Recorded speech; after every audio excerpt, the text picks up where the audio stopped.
Bueno, vamos a dar a conocer una información que tiene que ver con el plan de austeridad republicana del gobierno. Yo quiero recordarles que la fórmula que se está aplicando para financiar el desarrollo del país consiste básicamente en acabar la corrupción, desterrar la corrupción del país y en aplicar una política de Estado, de austeridad republicana. Esas son las dos principales fuentes de ingresos del gobierno. Lo que vamos a ahorrar en el combate a la corrupción y lo que vamos a ahorrar por terminar con los lujos y el derroche en el gobierno. Esos fondos nos van a permitir financiar el desarrollo. Por eso, no a los aumentos de impuestos, no al incremento de deuda, no a los gasolinazos. Y algunos sostienen que no alcanza. Y yo estoy seguro que es suficiente y hasta nos va a sobrar, porque era mucho el robo, era mucho el saqueo, la corrupción, era mucha la corrupción y mucho también el derroche. Era un gobierno faraónico, de lujos, de gasto superfluo, improductivo. Les contaba yo de un funcionario de segundo, de tercer nivel que tenía en su oficina 9 teléfonos, tenía teléfonos en el baño, o lo que ganaban los altos funcionarios públicos. Todavía ayer me informé porque vamos a presentar un plan para que los que tienen créditos en el Infonavit puedan terminar de pagar, porque pagan y pagan y no dejan de pagar y nunca tienen sus escrituras. Bueno, me enteré que el director del Infonavit ganaba 700,000 pesos mensuales en total.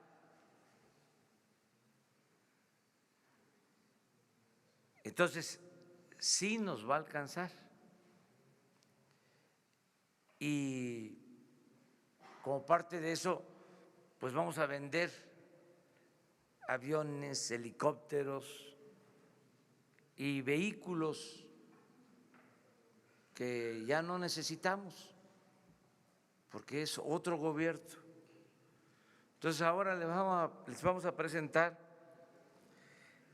que vamos a vender vehículos.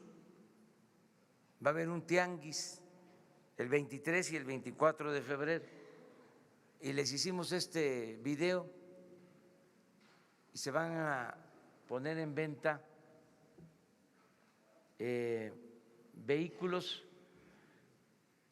El tianguis va a estar en el aeropuerto de Santa Lucía sábado 23 y domingo 24 de febrero. Se hicieron ya los avalúos de acuerdo a la Secretaría de Hacienda y se van a vender estas unidades.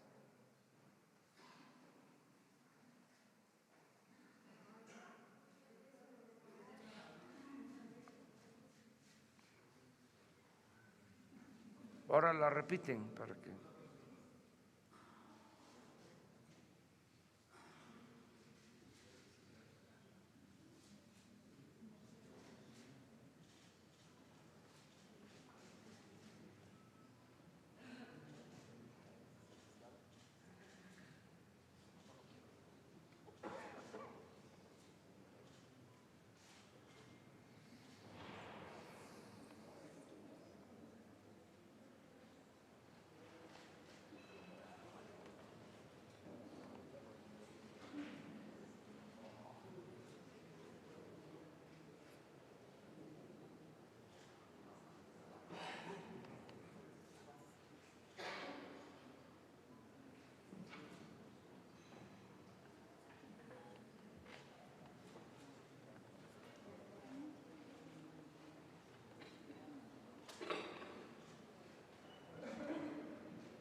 Bueno, eso es.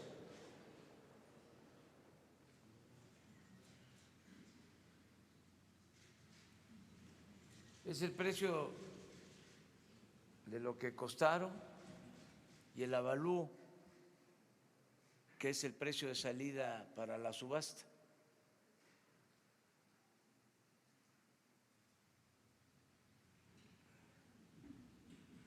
Por ejemplo, este costó 6.335.000,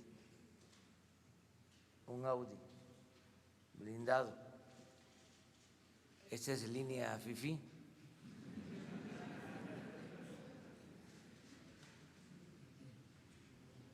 Pero a ver si lo regresas. Empieza con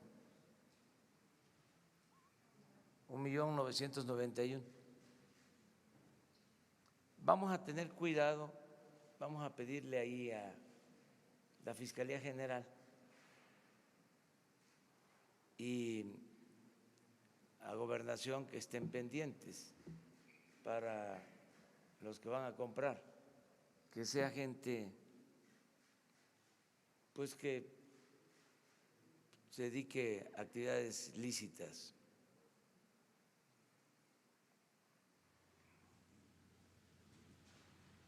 Hay una camioneta grande, no sé si la ponen.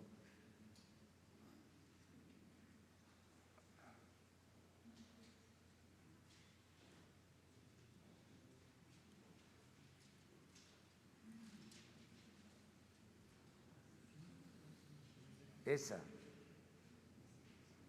4.390.000 costó. Esta es línea machuchona.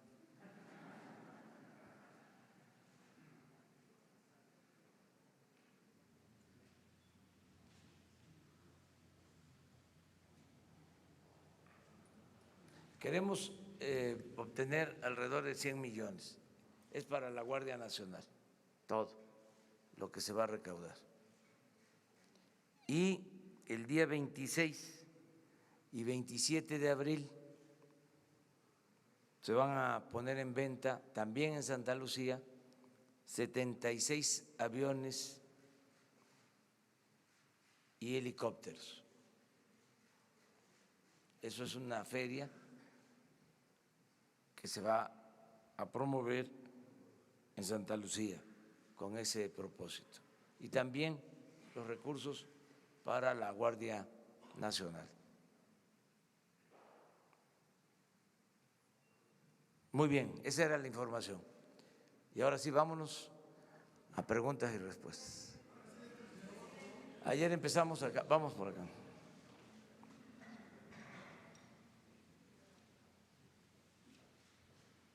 Buenos días, presidente. Daniel Blancas, de Crónica. Ahora que habla de austeridad, en los últimos días tuvimos la oportunidad de hacer un recorrido por el centro de monitoreo de las aduanas del país, que es otro tema, ¿no? Seguramente ya le habrán informado pues las condiciones en las que estaba este centro de monitoreo, ¿no? Donde las pantallas estaban dirigidas hacia otro lado, menos hacia donde deberían de estar. Pero bueno, además de pedirle una reflexión sobre las corruptelas que hay en aduanas o que se han encontrado en aduanas, quiero situarlo en un punto de análisis. Sabemos, y usted lo ha dicho, que pues una de las banderas del nuevo gobierno pues es la austeridad, pero ¿cuál es la postura del gobierno en instancias en las que esa autoridad, o perdón, esa austeridad puede provocar que el gobierno no obtenga dinero? Le explico, por ejemplo,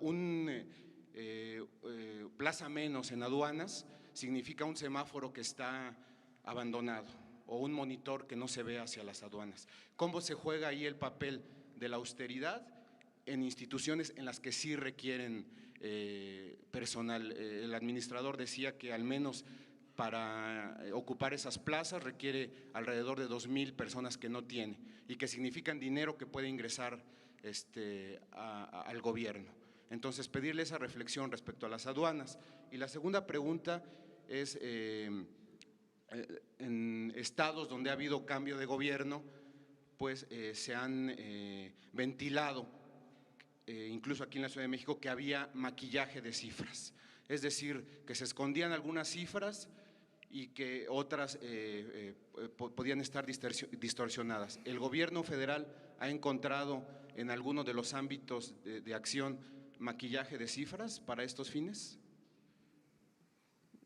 Mire, acerca de lo primero, la austeridad tiene que aplicar en lo que es superfluo, en lo que no es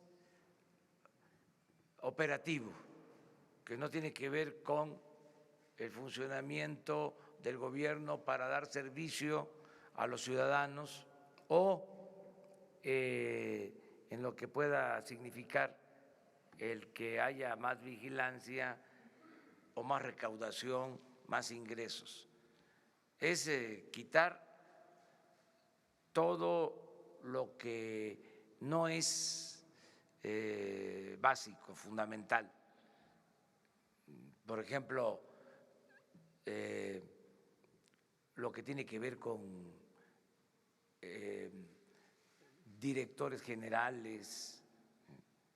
Cuando entró un nuevo gobierno hace unos años, crearon plazas nuevas me voy a acordar ahora, como de directores auxiliares o de directores adjuntos, llenaron o sea, aparte del director, crearon estas plazas de directores adjuntos, asesores. Por ejemplo, nosotros no podemos tener más de 3 asesores por secretaría, por la austeridad, y habían muchísimos asesores. La contratación de proyectos, de estudios en despachos particulares, aparte de tener un aparato burocrático oneroso, ni siquiera se hacían los trabajos en el gobierno, se contrataban. Entonces, todo eso se ha eliminado por completo. Había, por ejemplo, un instituto de fomento al emprendedor y uno de sus estudios creo que cobraron 20, 30 millones de pesos, se lo dieron a una asociación y el estudio versa sobre el estado de ánimo de los mexicanos. 20, 30 millones para ese estudio. Entonces, todo eso es lo que ya se eliminó.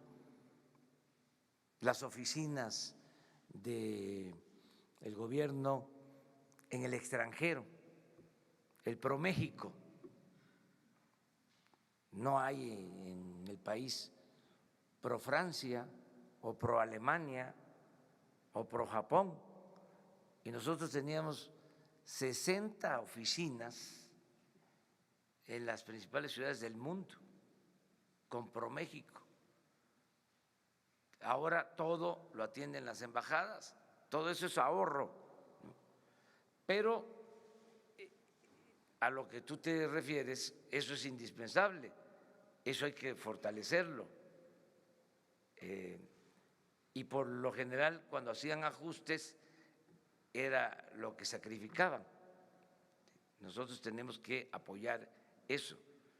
Y creo que vamos bien porque es notorio, o sea, es de dominio público, que una de las fuentes de corrupción principal en el gobierno eran las aduanas. O sea, y ahí decidimos nombrar a un abogado que estaba propuesto primero para ser fiscal anticorrupción, y por eso se le invitó para que se terminara con la corrupción en aduanas. Y tengo un reporte todavía preliminar que hemos recaudado en el tiempo que llevamos más en todo lo que tiene que ver con la venta al exterior. Ha aumentado la recaudación en general, o sea que vamos bien, creció mucho el mercado exterior, las exportaciones de México en los últimos tiempos. Voy a confirmar datos, pero vamos bastante bien en cuanto a eso. De modo que lo que es necesario va a ser apoyado. Ahí, con austeridad, no van a faltar los apoyos, los recursos. Lo otro que preguntabas era… Sí, lo que preguntaba era sobre la falsificación de cifras. de información. Nosotros no hemos encontrado eso. Leí una nota sobre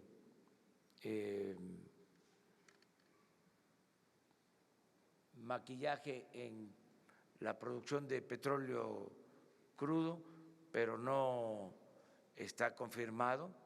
Lo que está pasando en la explotación petrolera es de que se cayó la producción porque fue un engaño lo de la reforma energética, fue una tomadura de pelo de que iba a llegar la inversión extranjera, la dolariza, y no llegó la inversión extranjera a Pemex, y al mismo tiempo se dejó de invertir, Pemex dejó de invertir en exploración, en perforación de pozos. Eso produjo la caída en la producción. Por eso ahora la inversión en Pemex es mayor. Hicimos un esfuerzo para invertir más en Pemex para extraer petróleo y recuperar los volúmenes de producción que se tenían. Nos va a llevar tiempo esa recuperación porque se estaban produciendo hace 4 años 2.400.000 barriles y ahora está en 1.700.000. Y vamos a tener que mantener esa caída porque no se invirtió y queremos recuperar ya la producción a finales de año, que estemos en 1.900.000 barriles para finales de año y empezar a crecer en el 20, en el 21, para terminar en el 24 con 2.400.000 barriles. Esa es nuestra propuesta y estamos invirtiendo y vamos a fortalecer a Pemex porque se le dejó sin apoyo, o sea, fue como un plan deliberado para acabar, para quebrar a Pemex, y no solo eso, sino para meter al país en una grave crisis. Nunca se había visto de que Pemex tuviese que comprar petróleo crudo, petróleo ligero. Ha caído tanta la producción de que no se tiene petróleo ligero para las refinerías, para hacer la mezcla de petróleo y refinar la materia prima y hacer las gasolinas en el país. Entonces, es un plan que ya inició bien en este mes, ya se están cerrando contratos de exploración, de perforación de pozos, para que tengan una idea, de 50 pozos que se estaban trabajando el año pasado, vamos a trabajar este año 150 pozos. Pero para que esos pozos que estamos iniciando la perforación ahora, para que produzcan, vamos a tener aceite, vamos a tener producto hasta finales de año. Entonces,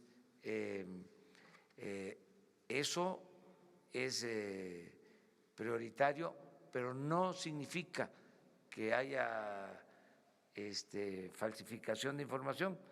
Es que los que apoyaron la reforma energética están calladitos.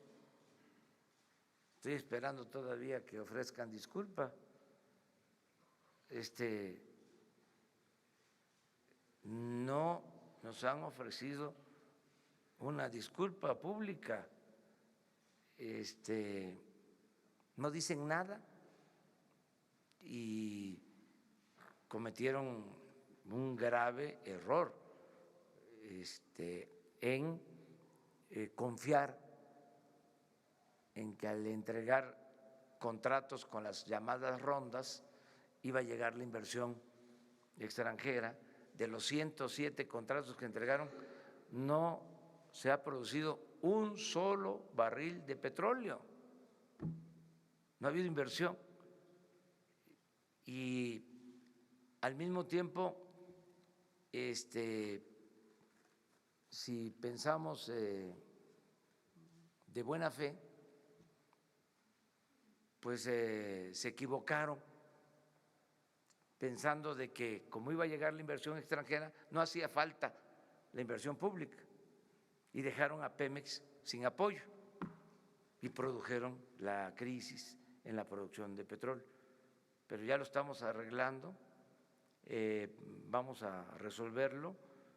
A finales de este año ya vamos a estar produciendo 1.800.000 barriles, vamos a detener la caída y vamos a empezar la recuperación, y esto va a implicar también un plan adicional. Todo lo que ahorremos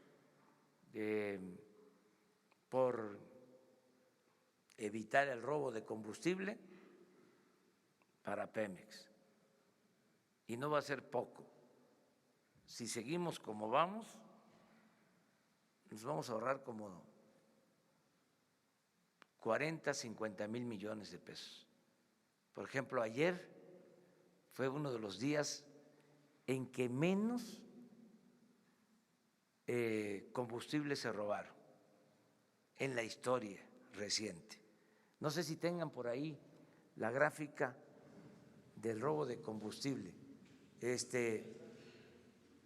Miren,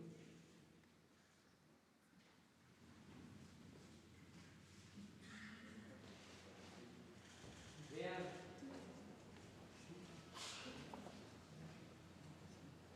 5,000 barriles para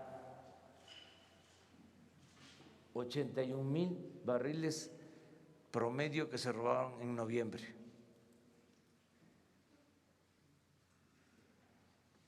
Si le seguimos así, esto va para fortalecer a Pemex, 40, 50 mil millones. Pero además vamos a anunciar otras medidas, porque Pemex es de las empresas petroleras del mundo que más paga impuestos. Entonces, vamos a que les quede más para invertir a Pemex, porque es una industria básica de la nación. En vez de apostar a debilitarla, vamos a fortalecerla. Si no encontró maquillaje en alguno de los delitos, ahorita estábamos checando el dato del salario del director del Infonavit, no es lo que se reportaba públicamente. ¿Sí había maquillaje en salarios? Es que sí, porque eran muchas las entradas adicionales. Una cosa era el salario y otra cosa eran bonos, compensaciones.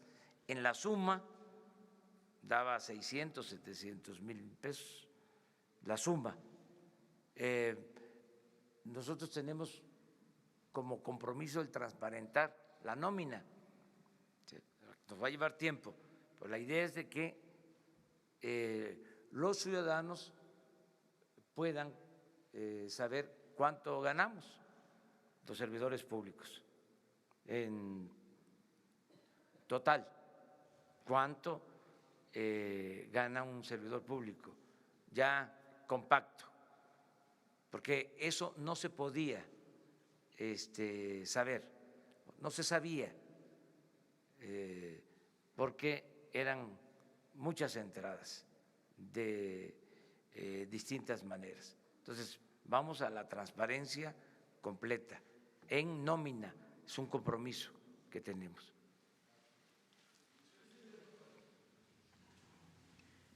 Los dos, después.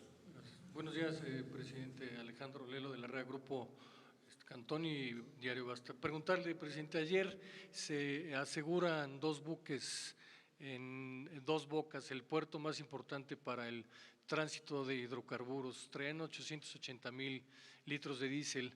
Usted hace unos días nos comentó que ahí también hay un tráfico de petróleo, hay un huachicol de petróleo. ¿Qué tan grave es este robo de petróleo, diésel y gasolina a través del puerto de 2 Bocas y quizás de los demás puertos en el país? Y la segunda pregunta, presidente, en el caso de las policías estatales, el mando único, hay todavía estados de la República que no terminan de consolidar el mando único y todavía más municipios que tampoco lo consolidan. ¿Qué les diría, sobre todo en el sentido de la operación de la Guardia Nacional en coordinación con estos mandos únicos? Bueno, en el caso de la Secretaría de Marina, que fue la que detuvo a estas embarcaciones, están haciendo una revisión pero no sé si esté el almirante Ojeda todavía. Si está, de una vez les informamos sobre eso. No se encuentra. Mañana les informamos sobre el aseguramiento de estas embarcaciones que cargaron en Coatzacoalcos y descargaron o iban a descargar en Dos Bocas diésel en esa cantidad. Ellos tienen toda la información y ya están los buques a disposición de la autoridad competente, en este caso de la Fiscalía. Ya está presentada la denuncia, tengo entendido que están detenidos los barcos, no sé si haya detenidos del personal, 10 marinos, sí, eso es lo que se está mencionando. Mañana les informan sobre eso. Sí tenemos problemas también en alta mar, o sea, en plataformas, en todo lo que tiene que ver con el control del petróleo crudo que se exporta. Vamos a ir también revisando todo eso y atendiendo todo eso. Sobre el mando único que… Sí, estamos esperando que el Congreso nos ayude. Voy a seguir haciendo un llamado a los legisladores para que se aprueben las reformas y se pueda crear la Guardia Nacional, que nos hace mucha falta, porque estamos trabajando todos los días para garantizar la seguridad, pero el modelo que consideramos eficaz para enfrentar los problemas de inseguridad y de violencia estriba o consiste en que podamos tener 266 coordinaciones territoriales de seguridad, o sea, tener presencia en 266 regiones del país, territorializar la atención para garantizar la seguridad pública, no tener cuarteles distantes de los ciudadanos, que donde vive la gente se tenga cerca una coordinación de seguridad a cargo de la Guardia Nacional, integrada por Policía Militar, por la Policía Naval y por la Policía Federal. Ese es el propósito. Teniendo este modelo territorializado, ¿sí?, que hagan lo mismo que hacemos nosotros todas las mañanas en esos 266 territorios, se reúnen los mandos de las corporaciones y hacen la evaluación de lo sucedido, reciben el parte, analizan en dónde se están cometiendo los delitos, qué tipo de delitos, cómo actuar. Esto es lo que nos va a dar resultados para enfrentar el problema de inseguridad y de violencia, porque eso, aunque los atendemos todos los días, no hemos podido llevar a cabo esta acción en los territorios. Se están haciendo reuniones estatales en algunas coordinaciones como 100, pero necesitamos 266. Una vez que tengamos este núcleo base en el territorio, ahí podemos actuar de manera conjunta con las policías estatales, con las policías municipales. Ese es el propósito. Había una gran dispersión por falta de coordinación. Actuaba por su cuenta el Ejército, por su cuenta la Secretaría de Marina, la Policía Federal, las policías estatales, municipales. Entonces, ahora lo que estamos haciendo es trabajar de manera coordinada. Esa es la función de la Secretaría de Seguridad Pública, de coordinar. Esto está a cargo de Alfonso Durazo, ¿sí?, de articular a todas las fuerzas, que podamos saber qué está sucediendo, sumar esfuerzos, sumar recursos, sumar voluntades.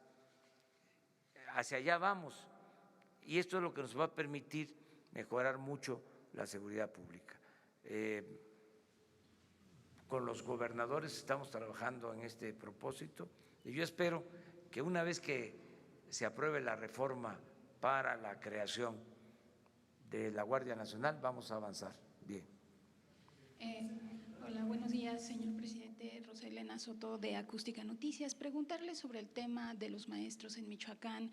Ayer el gobernador de Michoacán, Silvano Aureoles Conejo, mencionaba o pedía a los comerciantes que denunciaran que sus negocios están siendo afectados por este bloqueo de las vías férreas, para que se obligara de alguna manera al gobierno federal a usar la fuerza pública. ¿Qué opinión tiene al respecto acerca de eso?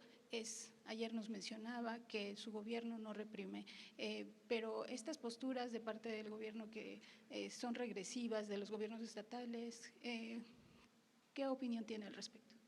Mire, se van a ir aclarando las cosas. De repente se da este bloqueo a las líneas del ferrocarril en momentos en que se nos presentó el problema del desabasto de combustible. Fue así, muy sorpresivo, con esta demanda que no corresponde resolver al gobierno federal. Es un asunto de falta de pago a maestros estatales, es una responsabilidad del gobierno del Estado. Al mismo tiempo, el gobernador se va a una gira de trabajo a Europa. No se atiende el problema. Nosotros, para evitar afectaciones, daños, decidimos transferir fondos de la Federación como anticipos a las participaciones federales para que el gobierno del Estado contara con suficiencia presupuestal y pagara a los maestros.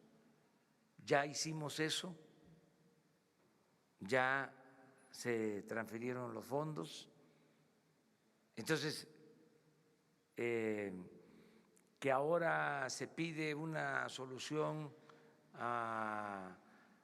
para que esos maestros se federalicen, y eso es otra demanda, eso es otro asunto, es que la federación se haga cargo de pagar algo que no le corresponde, porque los maestros fueron contratados por el gobierno del Estado de Michoacán.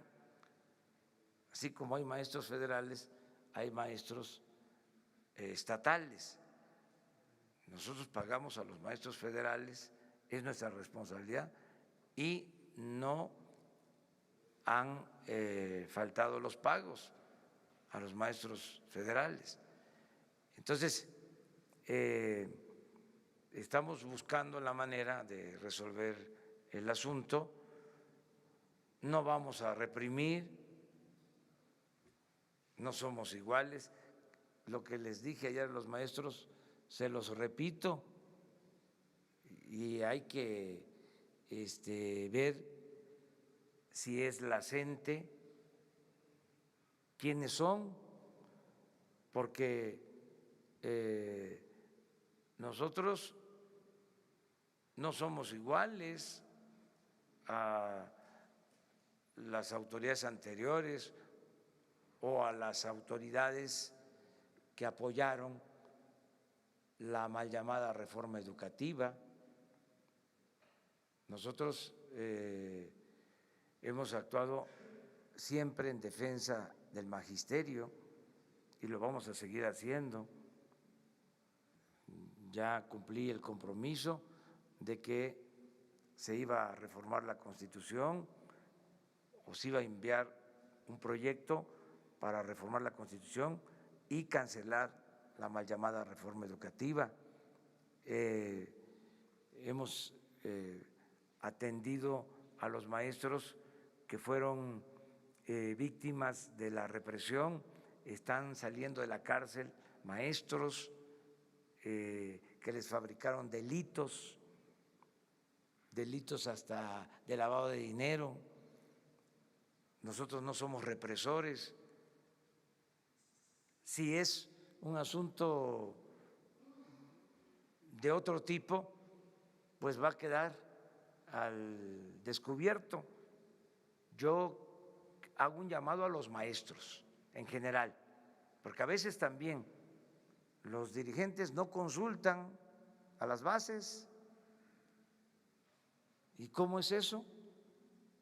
De que es un movimiento democrático que no consulta a los maestros. ¿Por qué no les piden opinión a los maestros? Si está bien eso que están haciendo, una vez que estamos nosotros resolviendo el problema y ellos mantienen su protesta actuando de manera provocadora. Eso no ayuda a una organización democrática. Es más, eso es un distintivo del conservadurismo.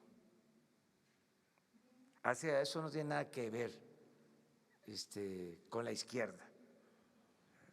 O sea, para ser claros, esa es una actitud conservadora.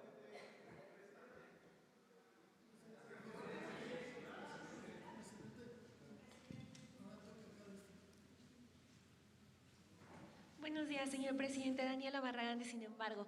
Preguntarle sobre el índice de corrupción, que dice que en 2018 tocamos fondo. Nunca antes habíamos caído tan bajo en el índice de transparencia internacional. Y en este sentido serían 3 preguntas muy cortas. ¿Usted no piensa abrir investigaciones nuevas? Entonces, ¿perdonaría a los que Enrique Peña Nieto perdonó? La segunda es, Jorge Emilio González, el Niño Verde, ha faltado a 40 de 44 sesiones en la Cámara de Diputados. Es decir, seguimos arrastrando a políticos del viejo régimen. ¿Usted presionará en algún momento para que se acaben los diputados y los senadores plurinominales? Y la tercera, Antorcha Campesina tiene pipas y gasolineras que le fueron entregados con permisos durante la administración también de Enrique Peña Nieto. ¿Ha analizado el revocarles estas concesiones? Muchas gracias. Bueno, yo ya he hablado mucho de que todas las investigaciones que están en curso sobre delitos de corrupción, hechos de corrupción, porque dicen los abogados que no hay delito de corrupción, son hechos de corrupción.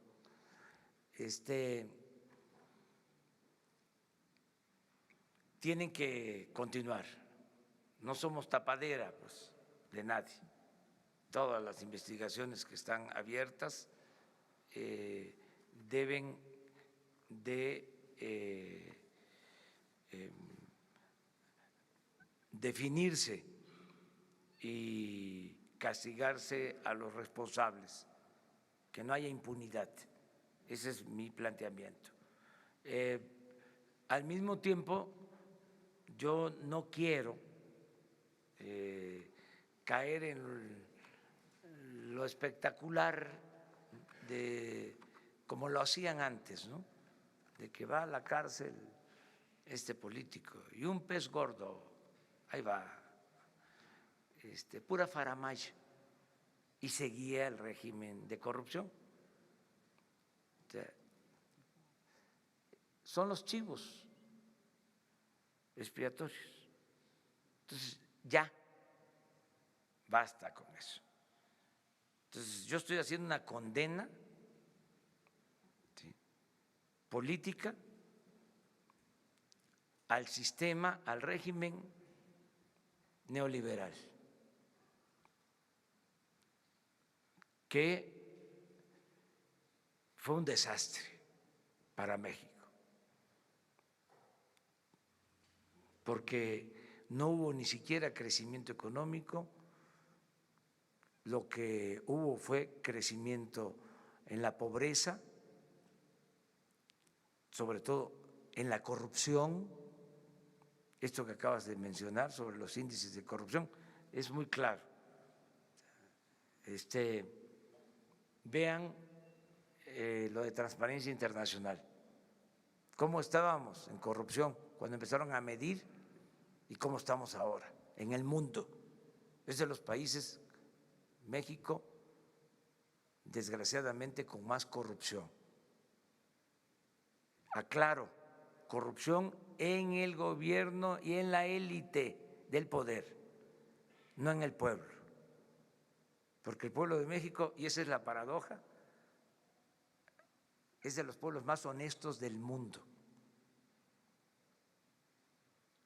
Lo que pasa que la llamada clase política, clase gobernante, la cúpula del poder, poder económico, poder político, los dos poderes que se alimentan y se nutren mutuamente, son de lo más corrupto, o eran de lo más corrupto que había en el mundo,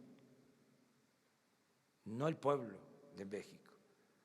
Pero eso es fruto podrido de la política neoliberal, que fue una política de pillaje, de saqueo. Busquen en el diccionario qué es privatizar. Y la definición es convertir lo público en privado. Eso fue lo que hicieron. Para eso estaba el gobierno. Y creció también como nunca la violencia. O sea, creció la desigualdad.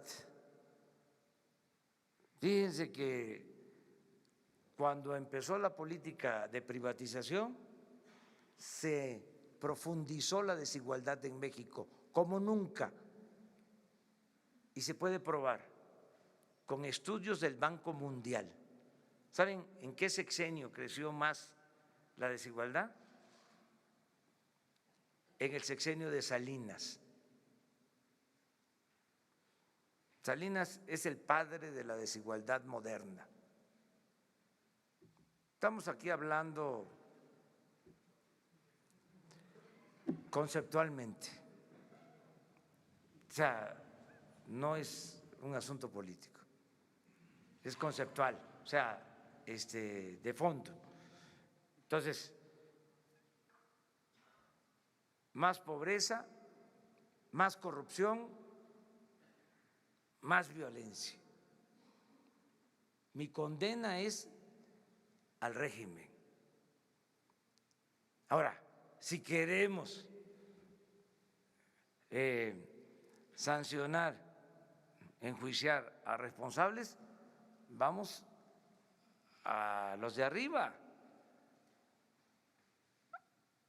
a los que impulsaron el modelo, quienes estaban a la cabeza de los gobiernos.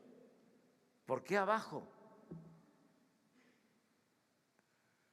Y si es abajo, ¿por qué nada más a unos sí y a otros no?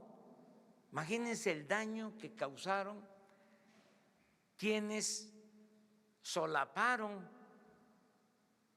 este régimen de corrupción, de injusticias, de privilegios,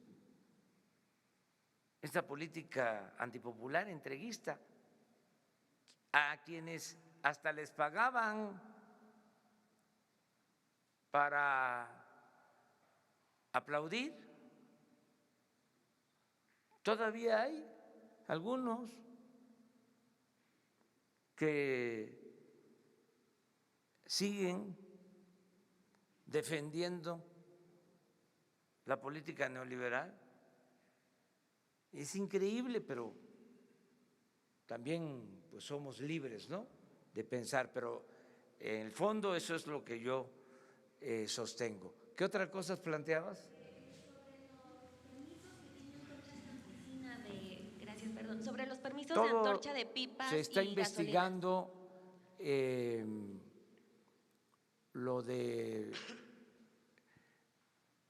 el manejo de las estaciones de distribución de combustible, el transporte, todo es una investigación que se está haciendo. Incluso interviene en esto inteligencia financiera de Hacienda. Hay información que se está entregando a la Fiscalía General. Además, ahí quiero señalar, quiero acotar de que lo de Antorcha Campesina no es del sexenio pasado, ya tiene tiempo. O sea, no es que yo esté defendiendo al sexenio pasado, sino que son prácticas, es como lo del robo de combustible, no fue el sexenio pasado, viene de tiempo atrás. Sí. Bueno, según los datos había algunos permisos con Peña, pero también la otra pregunta era sobre si va a presionar para que se acaben los plurinominales en algún momento. Gracias. Pues eso tiene que ser una reforma que haga el mismo Congreso o proponerlo nosotros, pero yo pienso que esas reformas podrían llevarse a cabo a mitad del sexenio, o sea, no ahora. Necesitamos terminar con cuestiones que hay pendientes, por ejemplo, quitar el fuero. La Cámara de Diputados, no sé por qué razón, no ha aprobado el que se quite el fuero. Yo estoy pidiendo que se reforme el artículo 108 para que el presidente en funciones no tenga fuero y pueda ser juzgado por delitos de corrupción. Nos falta la aprobación también de la ley de austeridad. Falta la modificación al artículo 35 para que las consultas públicas sean amplias, se quiten candados y tengan carácter vinculatorio.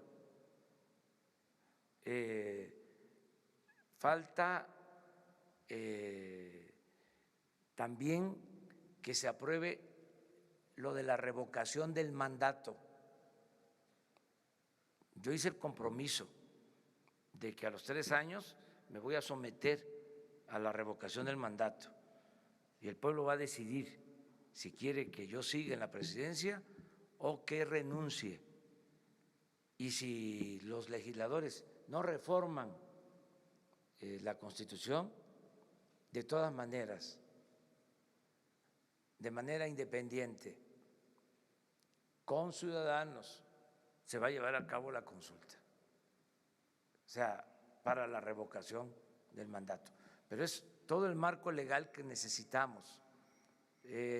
Y esto también no descarta el que se quiten a los plurinominales. El Poder Legislativo ha dado un buen ejemplo en esta legislatura, empezando por la disminución del gasto. La Cámara de Diputados, la Cámara de Senadores, aparte de que han aprobado leyes importantes, aunque hay otras pendientes, ellos ya ganan menos que lo que ganaban los anteriores diputados, los anteriores senadores. Dieron un buen ejemplo, una disminución del presupuesto del Congreso del orden del 25%. En ese sentido, mostraron sensibilidad. Ahora, hay que hacer todavía otros cambios, pero eso les va a corresponder a ellos. A ver, tú. Señor presidente, dos preguntas. Carlos Lara, de El Sol de México.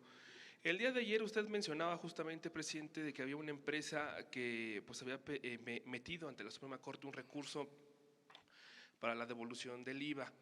¿Esta empresa o estas empresas son Walmart o Bimbo? ¿Usted tiene algún dato sobre este asunto? Digo, es una gran cantidad de dinero en materia de la devolución de impuestos. Otra pregunta, presidente. Las empresas del Centro Bajío que dependen de este cruce de los trenes por Michoacán, pues están ya demandando a través de las cúpulas empresariales que se ponga una solución, porque se puede parar la planta productiva. ¿Qué les dice a los empresarios ante esta crisis que ellos ven de que pues no pasan los trenes con las mercancías? Esas dos preguntas, presidente. La última, te digo que se está hablando con ellos, informándoles que estamos atendiendo el problema, que yo espero que los maestros que imparten civismo en las escuelas, bueno, ya creo que no hay civismo, ya quitaron hasta la materia, la tenemos que regresar, la materia de civismo a las escuelas y la ética también, que la quitaron en los planes de estudio, un grave error. Pero bueno, yo espero que los maestros atiendan nuestro llamado y se resuelva pronto este asunto. Les voy a dar un dato y ya ustedes consigan los demás. Se iba a hacer una devolución de miles de millones de pesos a la empresa Corona, a la cervecería Corona, en la Suprema Corte de Justicia, de devolución de IVA. Y la Suprema Corte resolvió improcedente la solicitud de la empresa. Si se hubiese aprobado eso, hubiésemos tenido que devolver. Esa es la cantidad que les dejo de tarea, que investiguen. Estamos hablando de miles de millones de pesos. ¿Por qué lo digo? Porque se ahorró dinero con una actitud responsable de la Suprema Corte, del Poder Judicial. No todos los ministros votaron a favor, pero los que votaron en contra pues tienen derecho a hacerlo, porque es un criterio y son libres y cada quien actúa de acuerdo a la interpretación que le da a las leyes. Pero sí fue una decisión cuando me informaron del SAT de esa noticia. Hay en el SAT una dirección de grandes contribuyentes. Cuando se me informó, me puse muy contento, porque imagínense lo que iba a significar de desembolso en el presupuesto. Pero ya lo demás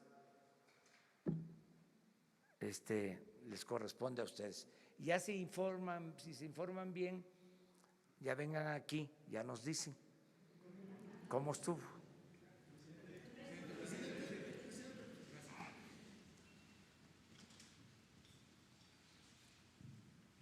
Gracias, presidente. Muy buenos días. Jorge Monroy, del Economista.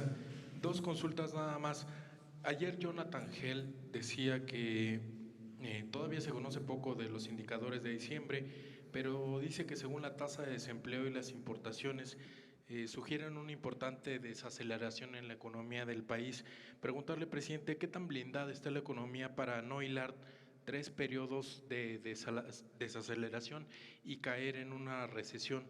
Y la segunda, ayer se conoció que se impuso una multa de 14 millones de pesos al gobierno del estado de Tabasco por la deforestación en los terrenos donde se va a construir la refinería de Tabasco.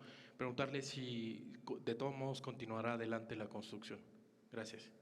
Sí, es que son datos económicos. Por ejemplo, yo tengo datos de que el peso, les decía yo ayer, se ha fortalecido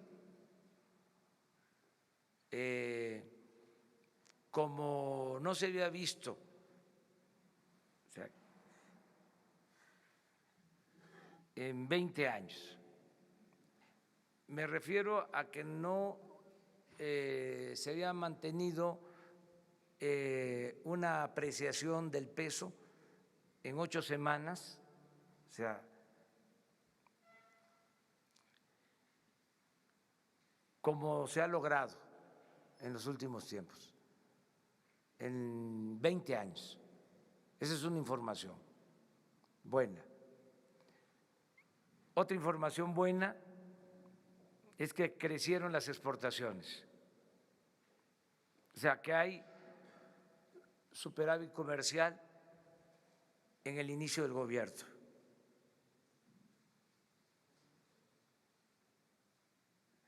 Otra información buena es que tenemos estabilidad en la bolsa de valores. Otra información buena es que a pesar de que se decidió aumentar al doble el salario en la frontera, bajó la inflación en diciembre en la frontera. De las informaciones, por ejemplo, que habría que revisar, ¿se acuerdan que el periódico Wall Street Journal habló de que se había dejado de importar energéticos? Dijimos que no era cierto y se puede probar que no es cierto. Sin embargo, lo retoma ayer el Financiero con la misma información. Sería cosa de aclararlo. Nosotros tenemos información, estamos comprando, desgraciadamente, más gasolinas.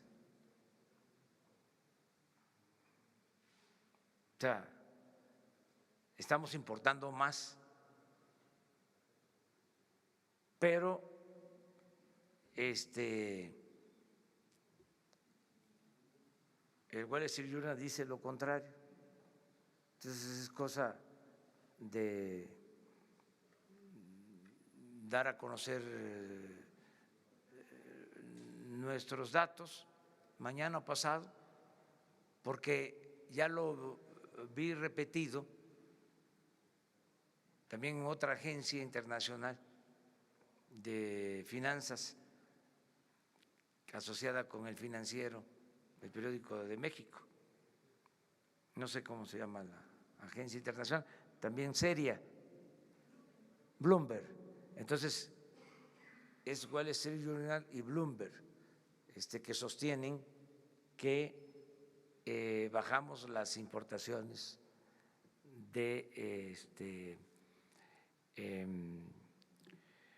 hidrocarburos, de gasolinas. Entonces hay que verlo. Nosotros tenemos otros datos, pero se puede aclarar. Sobre la refinería, presidente, sí. Sí, se va a construir la refinería en Dos Bocas. Hay que ver por qué fue la multa y responder a eso. Se está avanzando para que pronto podamos licitar. Necesitamos tener esa refinería en 3 años. Ya tenemos los recursos para este año. Se apartaron 50,000 millones de pesos y no queremos detenernos porque nos hace falta esa refinería. Nosotros tenemos como propósito dejar de comprar la gasolina en el extranjero, procesar toda nuestra materia prima. Para eso, lo primero que tenemos que hacer es recuperar la producción petrolera, porque si no tenemos petróleo crudo, no vamos a poder tener las gasolinas. Pero ya empezamos con el plan de recuperación de la producción petrolera para tener materia prima y poder hacer las gasolinas en México. ¿Tú? ¿Sí? Muy buenos días, señor presidente. Israel Macedo de Nación 321. Ayer publicamos en nuestro medio un trabajo especial sobre declaraciones patrimoniales y salariales del gabinete del gobierno federal. A este ejercicio le llamamos el AMLO Challenge, porque usted el 4 de enero publicó su patrimonio, dio a conocer todo, incluso aquí mismo en la conferencia presentó su cheque. Pero vemos que varios de los funcionarios no han presentado su información completa. Entonces quisiera preguntarle si usted va a platicar o va a presionar a sus secretarios de Estado a que presenten y transparenten toda esta información y qué fecha límite les va a dar y en caso de que no lo hagan, qué consecuencias puede tener. Muchas gracias, presidente. Ya está hablado, hay una fecha límite, 30 de enero. El que no presente su declaración de bienes no puede trabajar en el gobierno. De que sean públicos estos patrimonios. Porque además no solo presentarla formalmente, sino hacerlo público. El que no lo haga público no puede trabajar en el gobierno. Pues tienen hasta el día 30. Y sobre todo, un comentario sobre transparencia internacional, una recomendación que hicieron en la presentación es sobre el Sistema Nacional Anticorrupción. ¿Qué opinión le merece? Pues que en el sistema anticorrupción vamos a cuidar primero nosotros con la Secretaría de la Función Pública y además es un asunto de principios para nosotros, el no permitir la corrupción. Y esta Fiscalía Anticorrupción va a tener autonomía, depende de la Fiscalía General, para que no haya tolerancia y no haya impunidad.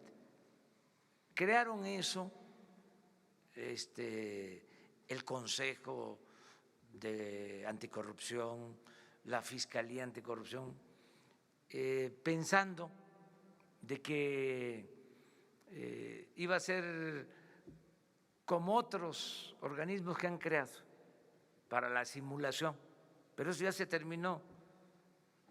Ahora la Fiscalía Anticorrupción va a tener autonomía y va a actuar con libertad y se va a castigar a corruptos, va en serio. Ya se tiene ese instrumento, se va a utilizar. Lo mismo la Fiscalía Electoral. El que compre votos, el que entregue despensas, frijol con gorgojo para obtener votos, el que utilice presupuesto para favorecer a partidos, para favorecer a candidatos, se va a ir a la cárcel, porque se están haciendo reformas para considerar el fraude electoral como delito grave, la corrupción delito grave, el robo de combustible delito grave, la falsificación de facturas para evasión fiscal delito grave. Entonces, si es un cambio a fondo. Terminamos contigo. Buenos días, señor presidente. Ricardo García, de Revolución 3.0. Dos temas. Primero, así como en el caso de Ayotzinapa para la masacre de Nochixtlán, ¿usted firmará algún decreto para una comisión de la verdad? Ya que derivado de esta tragedia, nosotros que hemos realizado un seguimiento puntual del caso, tenemos datos de más de 10 niños que se encuentran huérfanos, los cuales han sido ignorados por gobiernos anteriores. En ese sentido, ver si los podrá apoyar y si podrá crear una comisión. Y por otro lado, el día de ayer encontraron muerta una niña de 11 años, Giselle, en el Estado de México. Esto ha desatado una ola de peticiones por parte de la sociedad civil, inclusive de algunos legisladores, para promover un plan integral de ataque a los feminicidios, de combate al feminicidio. Pues también saber qué respuesta les daría. Muchas gracias.